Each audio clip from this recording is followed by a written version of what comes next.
नमस्कार, आपण पाहत आहात सह्याद्री न्यूज, आवाज महाराष्ट्राचा।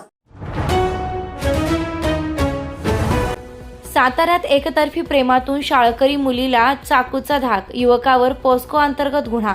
आमच्याकडे सर्व दुचाकी व चारचाकी वाहनांची खरेदी विक्री केली जाईल, तसेच सर्व वाहनांचे PUC इन्शुरन्स काढून मिळेल। आमचा पत्ता अब्दुल्ला शान मोटर्स, हुतात्मा स्मारक समोर, खानापूर।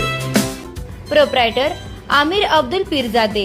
मोबाईल क्रमांक 9975 79 79 76। सातारा शहरातील बसाप्पा पेठ करंजे परिसरात एकतर्फी प्रेमातून एका माथेफिरू तरुणानं शाळकरी मुलीला धमकावण्याचा प्रकार समोर आला आहे। आर्यन वाघमळे, वय 18, मूळ राहणार आरळे, सध्या राहणार मोळाचा ओढा असं आरोपीचं नाव असून त्यानं मुलीच्या गळ्याला चाकू लावून चल पळून जाऊयात असं म्हणत अपहरणाचा प्रयत्न केला। ही घटना शाळा सुटल्यानंतर सायंकाळच्या सुमारास घडली। आरोपीने शाळेबाहेर दबा धरून मुलीचा हात पकडला आणि गळ्याला चाकू लावला। यावेळी एक तरुण मदतीला धावून गेला असता त्याच्या हाताला चाकू लागून तो जखमी झाला। घटनेनं परिसरात एकच खळबळ उडाली। त्यानंतर काही नागरिकांनी प्रसंगावधान राखून पोलिसांना माहिती दिली। सातारा शहर पोलीस ठाण्याचे गुप्त पोलीस तात्काळ घटनास्थळी पोहोचले आणि आरोपीला शिताफीनं ताब्यात घेतलं।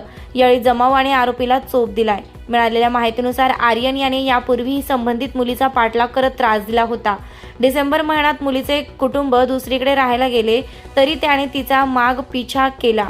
या प्रकरणी शाहूपुरी पोलीस ठाण्यात पोस्को कायदा, विनयभंग, दुखापत व आर्म ऍक्ट अंतर्गत गुन्हा दाखल करण्यात आलाय। पोलीस अधीक्षक तुषार दोशी यांनी घटनेची गंभीर दखल घेतली असून अधिक तपास सुरू आहे।